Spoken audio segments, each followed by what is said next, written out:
นบ่มีคือเขาคนทางอ๋อน้ำสาย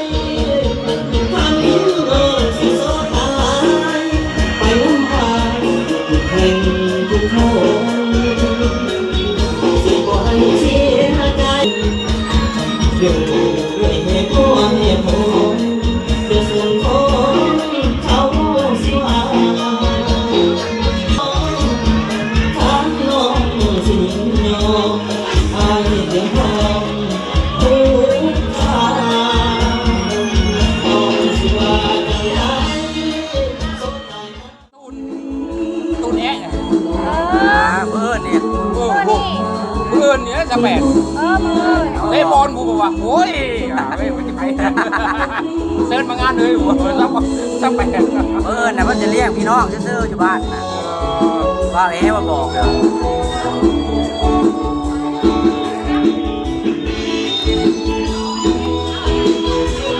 มาหอดนะจ้า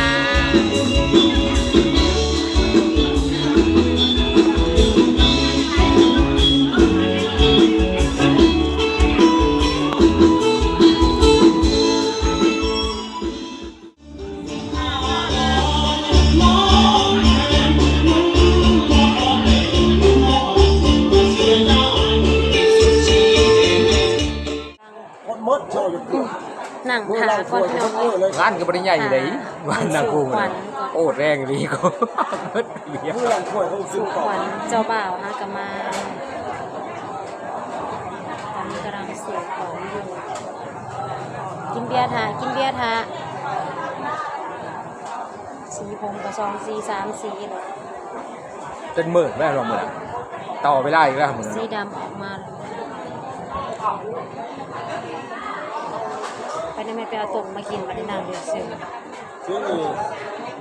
เป็นนี่ยังขึ้นในใจเดินอยู่ของเจ้าคุณจะไปหากินในวงดนตรีสิเพราะเอาเมียชำนาญเมียหลักล่องตรงนี้มันสบายมันจังสบายเนาะเที่ยวกันล่องเพลงอยู่ตรงมันคัดจังหวะงานเมียหลักล่องกันหมดไปดูสุว่าได้คือกันอยู่กับลังเถื่อปัดยุทธ์ได้มันบ่ได้สมดุลกันได้คือไอ้บางตะกี้เราไปเฮาบ่เป็นบัดเฮาลองเป็นรับปัดยุทธ์เห็นสิได้บัด2ตะกี้น่ะไปนั่นขี้แตนบ่จักมิกเสียงบ่จักห้ามตู้คนตู้ขับรถปรับเครื่อง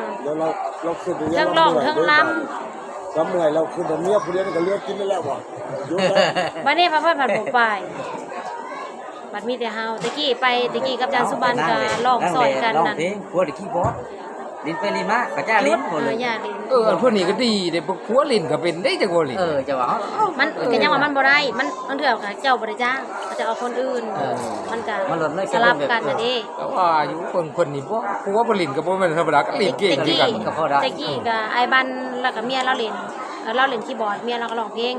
บัดนี้เฮาไปแล้วบัดนี้เมียหยุดหาก็มาร้องอีกนี่ปี2 ปีนี่หาก็ได้มาร้องอีกกูมือนี่หั่นมันไม่ได้สมกูมือนี่ว่าทั้งว่าขาตัวดีอยู่แต่บ่ม่วนคือสมัยตะกี้ครับความกีบอลหาล่ะความม่วนตะกี้ม่วนแฮงเนาะโอ้เพลงก็มันไล่คือกูมือนี้ทางได้ใส่ก็คืออยากแจ้งเอาไอ้บางเว้าน่ะตะกี้น่ะแจ้งแล้วตื่นเช้ามาน่ะได้ร้องให้อีกจังได้เมื่อร้องท่ารับเจ้าบ่าวมาได้คือแนวนี้น่ะตะกี้ตัวไรเป็นงานกลางคืนเนาะงานกลางคืนตื่นมาท่ารับเจ้าบ่าวอีกได้ขันซุมือนี่เวลาคือเป็นเวลาพวกเดินสายน้ำคันน่ะเขายุดหมดเวลาคือเป็นเวลาคันเขาบอกไว้ตู้ในยังได้กูมือเราบ่ได้แปลงโมหน้าวงเราบอกปัดจุงมาเราเปิดอยู่เพิ่นยังสูบควันมีรองเท้าใส่ไม้พ่อใหญ่บุญเลิศว่าสิคันแม่บ่ทันละเอาเมียสิทาเอาเมียอันนักเลาะว่าแสนบ่ดีแล้วมันจังได้เงินค่าตัว2 เท่า งานปีนี้บ่พอเจ้ามันลุกว่าบ่าวสิกันบ่ใส่สิพันมัน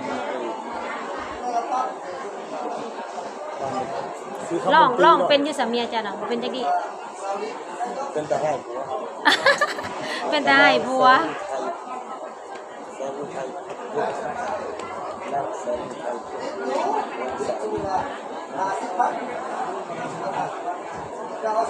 ลูกกับบ่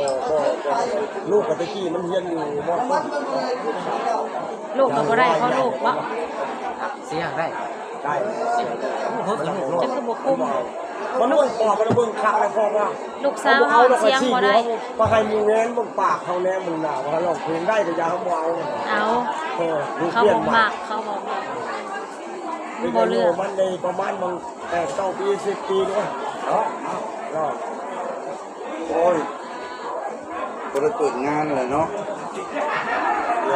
ยังยากหมอสื่ออยู่ เป็นอะไร หมอสื่อบ่ขึ้นเฮือนแล้วบ่เป็นโตเลยเราบ่สื่อดี บัดนี้หมอผู้ใช้มักกู้นะก็จะฟังบ่มีคือมักเครื่องเสียงมักกู้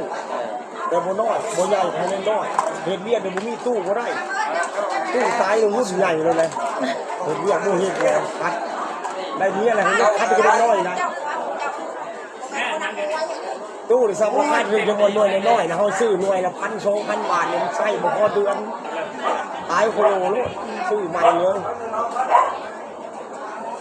มันจะซื้อใหญ่ หมอ ๆ สื่อ มัน อยู่ไสก็เดียวนี้ มันซื้อใหญ่มากอุ๊บมันเปิดมันไหลมันมึน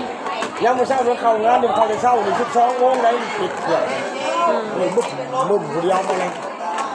พักผ่อนแล้วมากินข้าวแล้วบ่ายโมงโรงงานต่อมันตู้อีหาค่ำบ่ มักตู้ วันเคี่ยวยังได้คนละเครื่องเลยใหญ่ ได้จักคนลูกเจ้าน่ะ 2 คน เลยเนี่ยกูคน เฮาก็2คนจักไผสิได้แนวหาเบิ่งผู้น้อยนั่นแหละผู้เอื้อยนั่นแล้วแหละ มันใช่แล้ว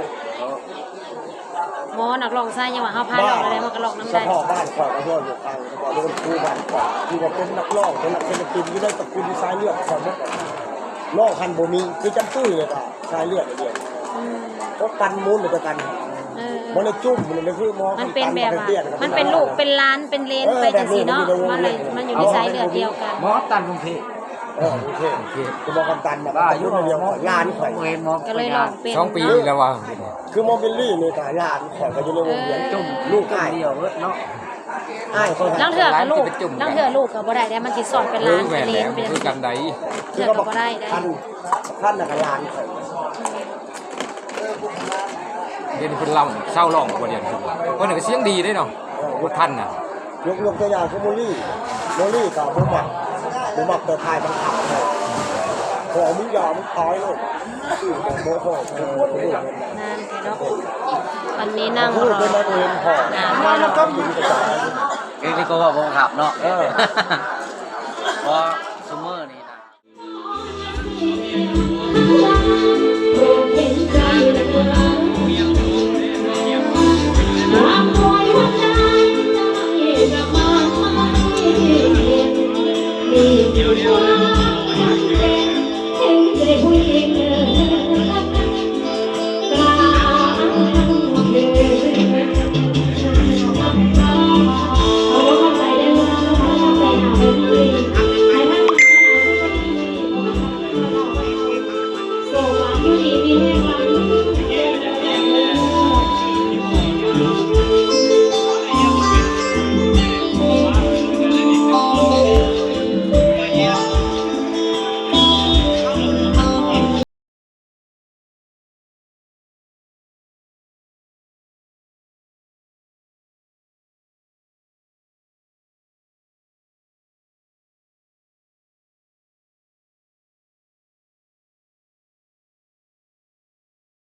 ใจตั้งใจรักดีให้ได้ได้ของเงินมาเป็นทำเรื่องแรงไม่ได้ไม่ได้ทุกคนชมเออพอเขาได้ทุกคนชมไม่เลยได้ได้ได้ลองดูรักด้วยรักมาก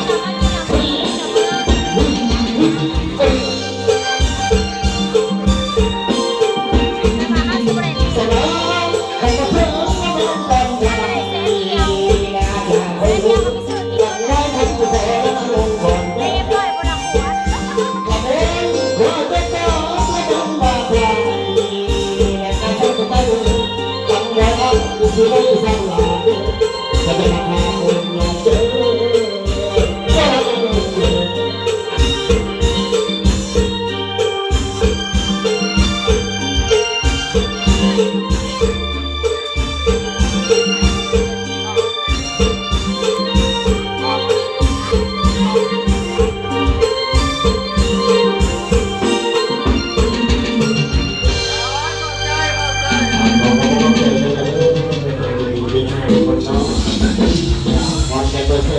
เกิดมีเกิดโลกหางมือตัวตัวเองเนาะโอ้ถึงแม้จะเรียกมาเลย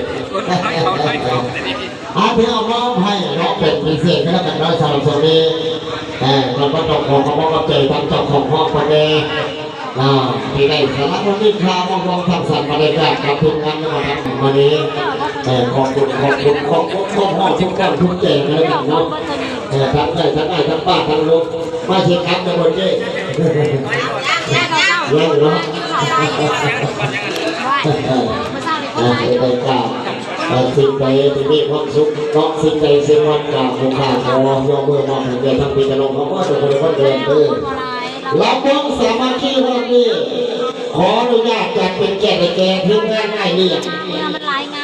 ทิ้งงานให้เลี้ยงทิ้งงานให้เลี้ยงแล้วเป็นคนของใครมองง่ายๆก็ทิ้งงานพอแน่ยิ้มเต็มทิ้งงานขอบคุณเนี่ยชั่วเขาอันก็สุขคนที่อยู่ไม่อยู่น้ำมันอันแม่ครัวเนี่ยพี่น้องอันบอกไม่แม่ครัวเนี่ยโอ้เป็นไปก็ได้เลยไม่ได้ถือว่าจัดเป็นพิเศษไปก็แล้วกันเด้อเชิญอยู่มุกแดงยังไงทิ้งงานแม่ครัวเขาอยู่มุกแดงยังไง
คนเดียวกันเลย